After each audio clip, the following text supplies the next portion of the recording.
He opened the security app to fire her. The maid had been there 3 weeks, long enough for Caleb Whitmore to find the pattern, the slip, the angle, 14 caregivers before Ruth had shown him that trust was a currency he could no longer afford. So, when he saw those 2 wheelchairs sitting empty in the center of the living room, his throat closed. Then he saw them, his twin sons, Miles and Noah, 100 pounds each, bodies the doctors swore would never support their own weight. Standing, not propped, not held.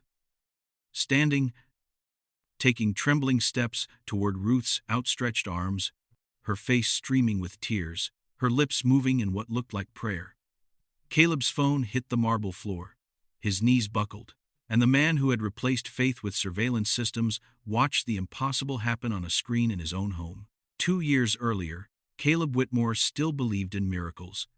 His wife Evelyn did too. She prayed over her swollen belly every night, whispering promises to the twins growing inside her, speaking scripture like she was sealing a covenant.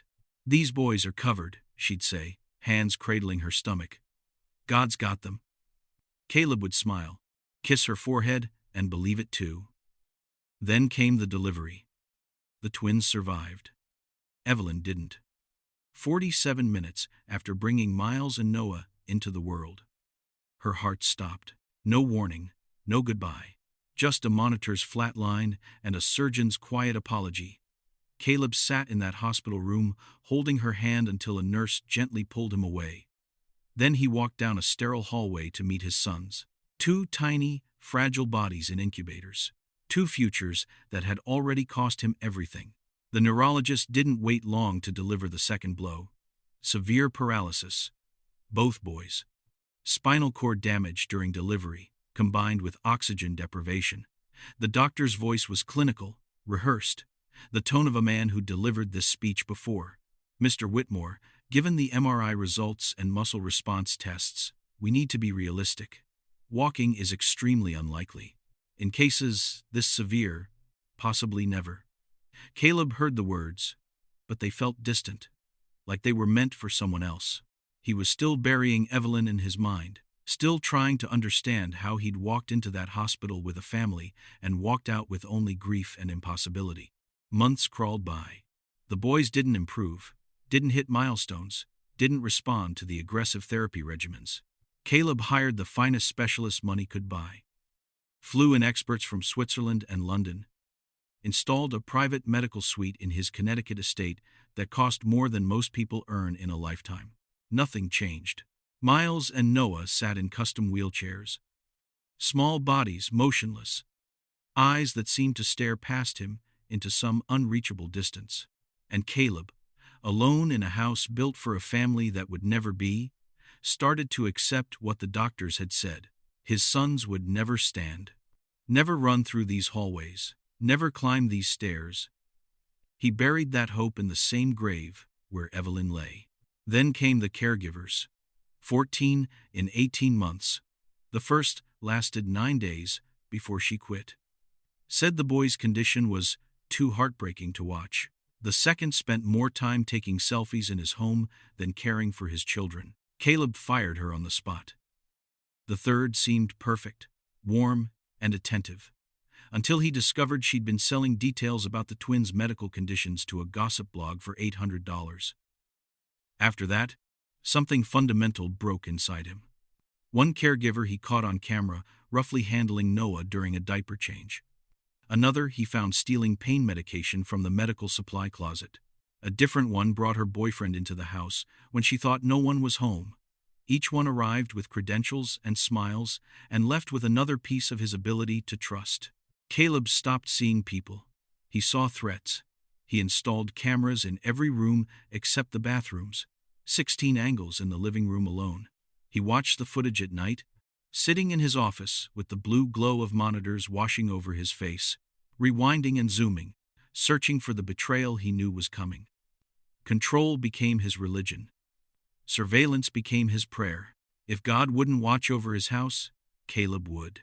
So when Ruth Daniels walked through his front door on a gray October morning, 52 years old, with gentle eyes and worn hands, Caleb didn't see a person. He saw the 15th failure waiting to happen. No improvising, he told her, not looking up from the background check report. No emotional attachment. No faith-based interventions. He said that last part deliberately, having noticed the small cross pendant around her neck. Follow the medical protocol exactly. The doctors have been very clear about my son's prognosis. I won't have false hope introduced into this house. Ruth nodded slowly. I understand, Mr. Whitmore. But she didn't understand. Or maybe she understood something Caleb had forgotten existed, because Ruth didn't follow his rules. When the cameras weren't being monitored, she sang hymns to those boys. Old songs, the kind passed down through generations in small church pews. She moved their legs in rhythmic patterns, not the clinical physical therapy movements the protocol demanded, but something softer, more human, like she was teaching them to dance. She whispered encouragement over them, like she believed they could hear her, like she believed their bodies could remember what their minds had been told to forget. You are fearfully and wonderfully made, she'd say, working Miles' stiff legs through gentle rotations. With God, all things are possible, she'd murmur, positioning Noah's feet flat against the floor, as if preparing him for a journey. And Caleb watched it all through his cameras. At first, he watched to catch her violating protocol so he could fire her with documentation. Then he watched because something in him couldn't look away. Because something was happening in that house, something small at first, easy to dismiss. Miles smiled during her songs. Actually smiled, his face transforming in a way Caleb hadn't seen since before Evelyn died. Noah's fingers twitched when Ruth played music. Not random spasms, but movements that seemed almost intentional. Both boys held their heads up longer during her sessions than they ever had with the expensive therapists. Caleb told himself it meant nothing. He told himself hope was a luxury he couldn't afford. He told himself the doctors knew best, that their charts and scans and years of medical school outweighed one maid's quiet faith. But late at night, alone in his office with those 16 camera angles glowing in the darkness, Caleb watched a woman fight for his sons with nothing but patience and belief. And somewhere deep in his chest, in a place he thought had died in that delivery room with Evelyn, something started to crack. He didn't trust it. He couldn't. Because hope, when you've buried it that deep, doesn't feel like relief. It feels like the beginning of another loss. But before we go further into this moment that shattered everything Caleb thought he knew, hit that subscribe button right now. Like this video, and tell me in the comments where you're watching from, because this story is going to challenge what you think is possible. If you've ever felt like hoping again was too dangerous, like believing might break you one more time, like faith was a risk you couldn't take, this story is for you. Sometimes miracles don't ask for permission. Sometimes they just show up on a screen in your own living room and demand that you see what you've been too afraid to believe. 2 years earlier, Caleb Whitmore still believed in miracles. But belief is a fragile thing when it's tested by silence. After Evelyn's funeral, after the doctor's final pronouncements, after hope became something that hurt to hold, Caleb stopped waiting for divine intervention. He started building systems instead. The house became a machine. Every day ran on protocols written by specialists who spoke in clinical terms about realistic expectations and quality of life management. Morning routine began at 6:47 a.m., medication administration at 7:15, physical therapy sessions at 9, 2, and 5:30. Meals pureed to exact consistencies. Sleep schedules monitored and documented. The twins existed within a framework designed to keep them alive, not to help them live. And the caregivers came, then went. Rebecca lasted 6 weeks before she quit, saying the silence in the house made her claustrophobic. She wasn't wrong. The Connecticut estate had 17 rooms and felt like a mausoleum. High ceilings that swallowed sound. Marble floors that echoed footsteps into emptiness. Windows that let in light but somehow never warmth. Rebecca said it felt like working in a hospital where no one ever got better. Caleb didn't argue with her assessment. He simply called the agency and requested a replacement. Marcus seemed promising. Former ICU nurse, excellent references, unbothered by the medical complexity of the twins' care. He lasted 3 months before Caleb caught him on camera pocketing prescription medication. Not the boy's medication, thankfully, but bottles from Caleb's own bathroom cabinet. Painkillers Caleb had been prescribed after Evelyn died and never taken. Marcus offered excuses about his own back pain, about how expensive doctors were. Caleb called the police instead. Then came Sophia, who brought her tablet everywhere and spent more time streaming shows than engaging with Miles and Noah. Then James, who followed protocol perfectly but treated the boys like objects to be moved rather than children to be cared for. Then Patricia, who was adequate in every way and utterly forgettable, leaving after 2 months for a position that paid better. Then David, then Chen, then Maria. After each departure, Caleb installed more cameras, wide-angle lenses in the living room, motion sensors in the hallways, audio recording in the medical suite. He told himself it was about safety, about documentation, about protecting his sons from negligence or abuse. But late at night, reviewing footage in his office, he knew the truth. The cameras were witnesses to a life he could no longer bear to watch directly. They let him be present without having to feel present. They let him see his sons without having to confront what he'd lost. Miles and Noah grew heavier. At 2 years old, they weighed nearly 100 pounds between them. Their muscles atrophied from disuse despite the therapy. Their wheelchairs were upgraded twice to accommodate their size. They made sounds sometimes, small vocalizations that might have been attempts at words or might have been nothing. Their eyes tracked movement but seemed to focus on nothing. They existed in the house like ghosts of the children Caleb had imagined during Evelyn's pregnancy. The boys who would have run through these hallways, who would have turned his office into a fort, who would have filled this emptiness with chaos and joy. The house had a chapel. Evelyn had insisted on it during construction. A small room on the east side with tall windows that caught the morning light. She'd furnished it with a simple altar, a cross, cushions for kneeling. She'd prayed there every morning, sometimes with Caleb beside her. After she died, he went there once, stood in the doorway, looked at the cross, felt nothing. He closed the door and never opened it again. Dust gathered on the altar. The morning light went unwatched. By the time Ruth Daniels arrived on that gray October morning, Caleb had perfected the art of emotional distance. He interviewed her in his office, her file open on his desk, his face carefully neutral. She was older than the others, 52 according to her application, with silver threading through her dark hair and hands that showed years of physical work. She wore a modest dress and a small cross pendant. She answered his questions calmly, made appropriate eye contact, didn't oversell herself. "The position is difficult," Caleb said, watching her face for reaction. "The boys require total care. Their prognosis is permanent. There will be no improvement, no breakthroughs, no miracles. If you're looking for a rewarding case where you'll see progress, this isn't it." Ruth met his eyes. "I'm not looking for miracles, Mr. Whitmore. I'm looking to care for 2 children who need help."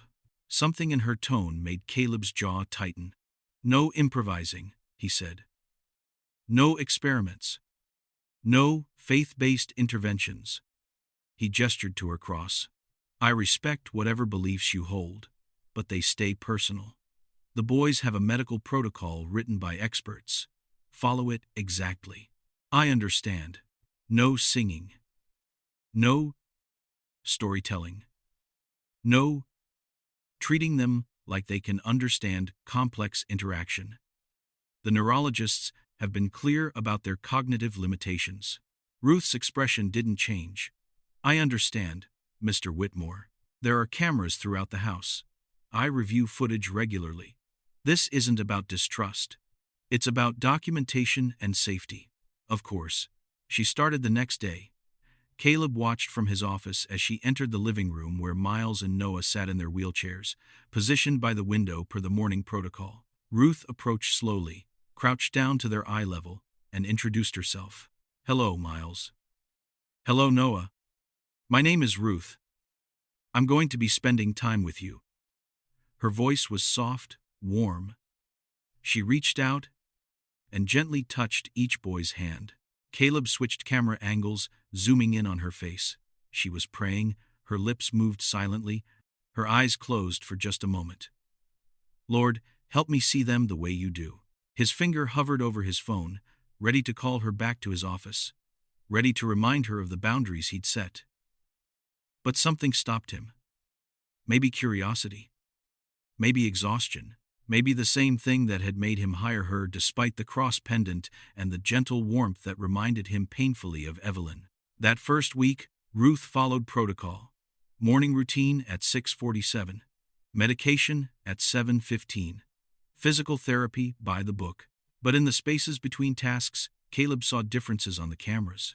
She talked to the boys constantly, narrating what she was doing, describing the weather, telling them about the birds outside the window. She touched them more than necessary, her hand resting on their shoulders, smoothing their hair. And when she thought no one was monitoring, she hummed. Soft melodies that Caleb didn't recognize but that sounded like hymns. During therapy sessions, she moved their legs differently than the other caregivers had. Not the mechanical rotations the protocol specified, but rhythmic patterns, almost like dance steps. 1, 2, 3, she'd count softly. That's it. We're walking together, aren't we? Just like this. Caleb watched from his office, his coffee growing cold, his work forgotten. Anger rose in his chest. She was violating his instructions, introducing false hope, treating his sons like they could respond when every expert had said they couldn't. He should fire her immediately. But Miles smiled during her humming. Actually smiled. A small expression that transformed his usually blank face into something that looked like joy. And Noah's head turned toward her voice, tracking her movement across the room in a way that seemed almost purposeful. Caleb's hand shook as he reached for his phone. He pulled up Ruth's number. His thumb hovered over the call button. Fire her. Fire her now. Before whatever she's doing makes you start believing again. Before hope becomes something you have to bury a second time. But he couldn't look away from the screen. Couldn't stop watching this woman work with his sons like they were children instead of medical cases. Couldn't ignore the way something in that house felt different, felt alive in a way it hadn't since Evelyn died. He set the phone down. One more week, he told himself. One more week of observation. Then he'd make a decision. The cameras kept recording. And in that house, without miracles, something small and impossible began to grow. 1 week became 2, 2 became 3, and Caleb couldn't stop watching. The cameras captured everything Ruth did when she thought she was alone with the boys. After the evening protocol was complete, after the final medication administration and positioning adjustments, after the house settled into its usual silence, Ruth would pull a chair between the twins' wheelchairs and bow her head. Caleb watched from his office, the footage live streaming to his monitor. He told himself he was documenting protocol violations, building a case for termination. But his hand never moved toward the phone. Ruth's lips moved in, whispered prayer. Words Caleb couldn't hear through the audio feed, but could read in the shape of her mouth. She laid her hands gently on the boy's legs, one hand on Miles, one on Noah, and closed her eyes. Her face held an expression Caleb hadn't seen in 2 years. Peace, certainty. The kind of faith that didn't ask for proof before it believed. Then she began to speak. Louder now, her voice carrying to the microphone.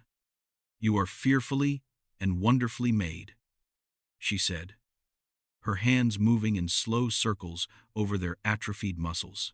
Every part of you was written in God's book before you were born. These legs were made to walk. These feet were made to run. And what God has spoken over you, no diagnosis can cancel. Caleb's jaw clenched. This was exactly what he'd forbidden. Faith-based intervention. False hope wrapped in scripture. The kind of thinking that set people up for devastation when reality refused to cooperate with their prayers. But then he saw it. Miles' right foot. A small movement. Barely perceptible. The toes flexed. just slightly. As Ruth's hand passed over his ankle, Caleb leaned forward, zooming the camera angle. Did that just happen? He rewound the footage, watched it again. There. The movement was real. He switched to Noah's camera angle. Ruth had moved her hand to Noah's knee, still speaking. The same power that raised Jesus from the dead lives in you. The same God who spoke and created everything you see is speaking life into your body right now. Noah's fingers twitched. Not a spasm. Not random. His hand opened slightly, then closed, like he was trying to grasp something invisible. Caleb stood up so fast, his chair rolled backward. His heart hammered against his ribs. This wasn't possible. The neurologists had been clear. The damage was permanent. There was no neural pathway for these movements to occur. But the camera didn't lie. The timestamp was current. This was happening in real time. In his house, with his sons. He found himself moving through the hallway without deciding to walk, his feet carrying him toward the living room where Ruth still sat between the wheelchairs. He pushed the door open hard enough that it hit the wall. Ruth's head snapped up, her expression shifting from worship to startled awareness. "What are you doing?" Caleb's voice came out harsher than he intended. Ruth stood slowly, her hands folded in front of her. "Mr. Whitmore, I know exactly what you were doing. I watched it. All of it." He gestured toward the camera in the corner. The praying. The scripture. The promises about walking and running and divine healing. "I specifically told you, no faith-based interventions. I'm caring for them. You're giving them false hope." The words exploded out of him, louder than he meant. Miles startled in his wheelchair. Caleb forced himself to lower his voice. "These boys can't understand you. They can't process complex language. And even if they could, filling their minds with expectations their bodies can never meet is cruel." Ruth met his eyes. She didn't look afraid or defensive. She looked sad. "Mr. Whitmore, I understand you've been hurt. I understand you've lost so much that hoping for more feels dangerous. You don't understand anything about what I've lost. You're right, I don't. But I do understand something about your sons." She turned toward Miles and Noah. "They're not cases. They're not diagnoses. They're children created in the image of God. And nothing any doctor has said changes that truth. Doctors know what they're talking about. They have years of training, mountains of research, imaging technology that shows exactly what damage exists in their spines and brains. Doctors read charts." Ruth's voice remained calm, but something in it had changed, grown stronger. "God reads hearts. And I'm telling you, Mr. Whitmore, I see life in these boys.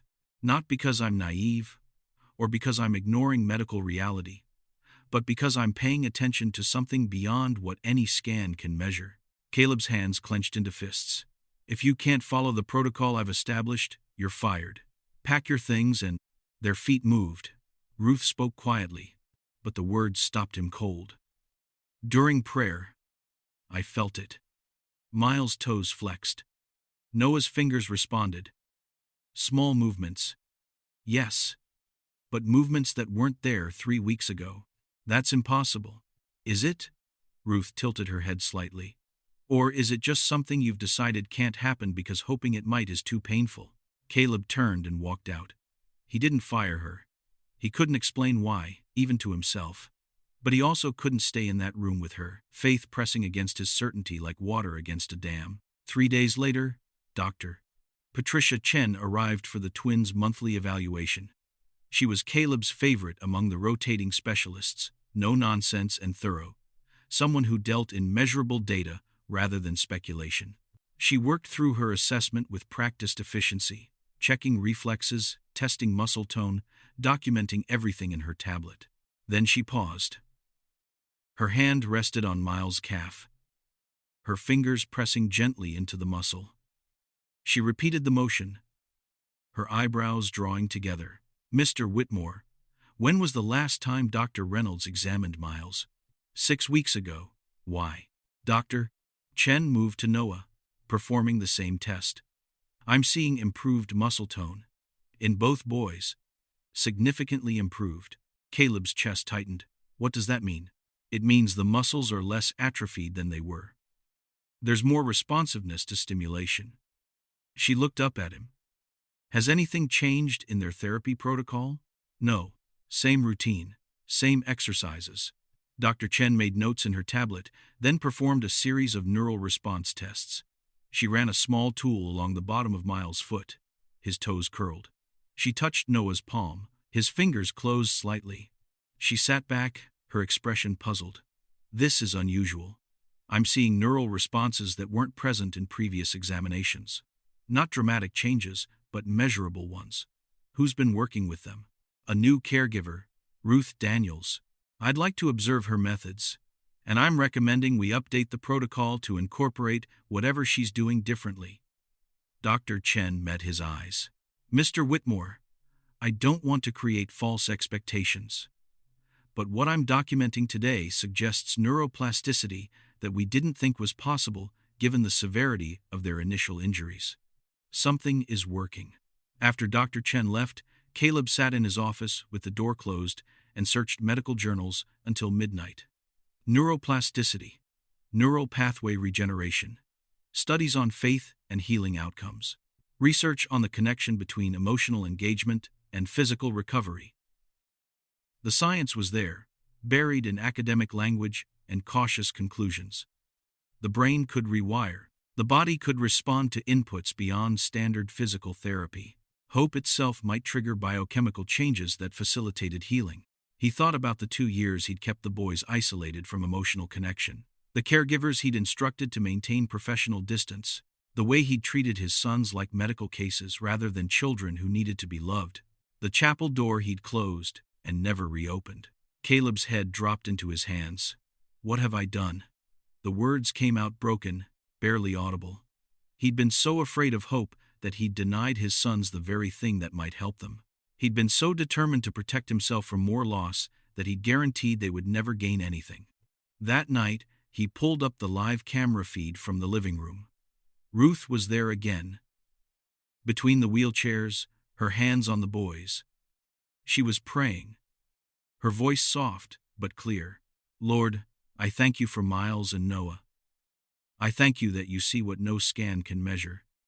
I thank you that your plans for them are bigger than any diagnosis. I ask that you continue the work you've started. Let their father see. Let him believe again. Caleb's throat closed. His hands trembled on the desk. And for the first time since Evelyn died, since that hospital room went silent, since he'd buried hope in the same grave with his wife, Caleb Whitmore whispered into the darkness of his office, God, if you're still there, if you can still hear me, please don't let this be a lie. I can't survive losing them twice. The camera kept recording, and somewhere in the space between faith and doubt, between what was and what might be, a crack formed in the wall Caleb had built around his heart. The alert came at 2:37 p.m. on a Thursday afternoon. Caleb was reviewing acquisition documents when his phone buzzed. Motion detected. Living room. He'd set the sensitivity high after Ruth started working nights, wanting to monitor any unusual activity. His thumb swiped across the screen automatically, expecting to see Ruth helping the boys with afternoon positioning or perhaps adjusting their wheelchairs by the window. The camera loaded, and Caleb's world stopped. 2 wheelchairs sat empty in the center of the living room, just sitting there, vacant, the safety straps unbuckled and hanging loose.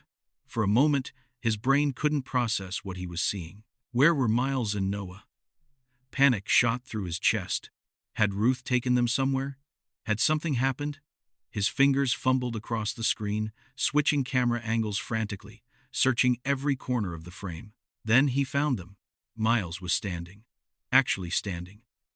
His small legs trembling with effort, his feet flat against the hardwood floor, his arms stretched out slightly for balance, and beside him, Noah. Upright. Shaking but holding his own weight, one hand gripping Miles' shoulder, the other reaching forward into empty air. Toward Ruth. She was on her knees 10 feet in front of them. Her arms stretched wide, her face streaming with tears. Her mouth was moving. Words Caleb couldn't hear through his shock, through the ringing in his ears, through the impossibility of what he was watching. Wasn't holding them up. They were standing on their own. And as Caleb stared at the screen, his breath coming in short gasps, Miles took a step. One foot lifted, moved forward, planted itself ahead of the other. His body swayed, but he didn't fall. He took another step, then another, each movement uncertain, each placement of weight a small miracle, each forward motion defying every diagnosis, every scan, every certainty that had governed Caleb's life for 2 years. Noah followed. His steps were more hesitant, his body trembling harder, but he moved. He walked. One foot, then the other, toward Ruth's outstretched arms, toward the woman who had believed when no one else would. Caleb's phone slipped from his hands. It hit the desk, bounced, clattered to the floor.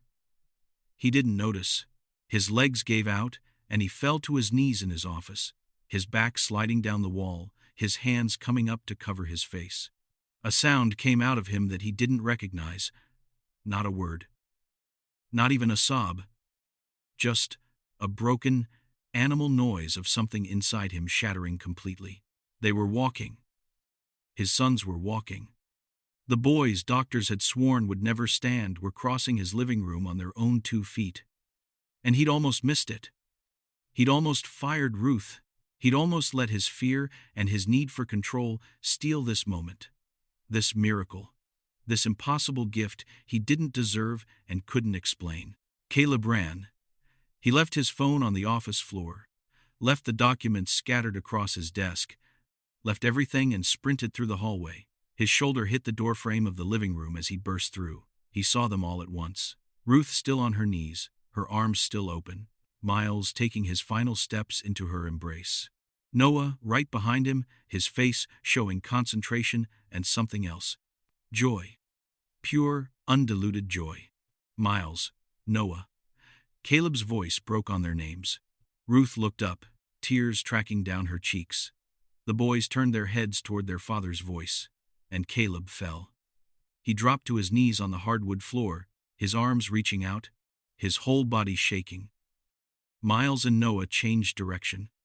Slowly, carefully, with Ruth's hands hovering near them but not touching, they walked to their father. Caleb caught them as they reached him. His arms wrapped around both small bodies, pulling them against his chest. Holding them so tightly, he was afraid he might hurt them, but unable to loosen his grip. He buried his face between their heads, and the dam he'd built for 2 years collapsed completely. Sobs tore through him, raw and uncontrolled. His sons, his boys, standing in his arms, alive in a way they'd never been before. I'm sorry. The words came out choked, desperate. I'm so sorry. I stopped believing. I stopped trying. I stopped seeing you as anything but broken. And I was wrong. God, I was so wrong. Miles' small hand patted his shoulder, an awkward gesture that felt like absolution. Noah leaned his head against Caleb's chest. And for the first time since that hospital room, since the monitor went silent and Evelyn's hand went cold, since the doctors spoke their verdict and Caleb accepted it as final, he prayed. Not a desperate plea, not a bargain, a prayer of surrender. Forgive me, his voice cracked. Forgive me for calling never what you called not yet. Forgive me for choosing fear over faith. Forgive me for building walls when you were building miracles. He pulled back slightly, looking at his sons' faces, really seeing them. Thank you. Thank you for not giving up on them when I did. Thank you for sending someone who still knew how to believe. Ruth had stood and stepped back, giving them space. Caleb looked up at her through his tears. How? How did you know this was possible? Ruth smiled, soft and gentle. I didn't heal them, Mr. Whitmore. I just believed God still walks with children. I just treated them like they were who He said they were, not who the doctors said they'd be. Every night, for them and for you. For me, you were paralyzed too, sir. Just in a different way. She looked around the room, at the cameras mounted in every corner, the blinking red lights that had recorded everything. You can watch life through screens, or you can live it. You can accept never, or you can believe in not yet. The miracle wasn't just in their legs. It was in learning to hope again. Caleb looked at the nearest camera. Its lens stared back, cold and electronic, capturing this moment but unable to contain its meaning. He'd installed 16 cameras in this room alone, 16 angles to catch every possible betrayal, every failure, every reason to stop trusting. And they'd recorded the one thing he'd stopped believing could happen: grace, restoration, a love that refused to accept impossibility as final. Miles pulled away slightly and took another step, this time without anyone's help. Then another. His gait was unsteady, his balance imperfect, but he was walking. Noah followed, reaching for his brother's hand. They held onto each other and moved across the floor together. Two boys learning to navigate a world they'd been told they'd never access. Caleb stood slowly, his legs still shaking. He walked to the nearest camera, reached up, and disconnected it from its mount. The red light died. The lens went dark. He held it in his hands for a moment. This tool he'd used to maintain control, to keep distance, to protect himself from being hurt again. Then he set it on the windowsill and walked back to his sons. The house felt different. The silence he'd grown accustomed to was broken by the sound of small feet on hardwood, by Ruth's quiet humming, by his own breathing that came easier than it had in 2 years.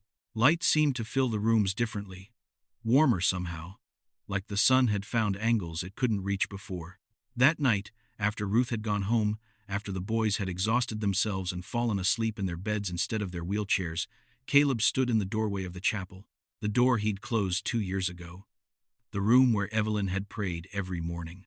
He pushed it open. Dust motes danced in the moonlight streaming through the tall windows. The cross still hung on the wall. The cushions still waited by the altar. Caleb walked in and knelt. Not because he had words, not because he understood what had happened or why, but because for the first time since his wife died, since his sons were born into impossibility, since certainty collapsed and fear moved in, Caleb Whitmore believed tomorrow was not something to fear. Outside the chapel, cameras still recorded empty hallways. But in this room, where faith had once lived and then died and now breathed again, no surveillance was needed. Some moments exist beyond what any lens can capture. Some miracles happen not despite our brokenness, but through it. And some prayers are answered not when we're ready, but when we finally stop trying to control the answer. Caleb closed his eyes. And in the silence, he heard what he'd been too afraid to listen for. Not a voice, not thunder, just a quiet knowing that settled in his chest like a homecoming. He was not alone. He had never been alone. And the God who walked with his sons had been waiting patiently for their father to remember how to walk by faith again. The cameras kept recording, but the man who had hidden behind them finally stepped into the light.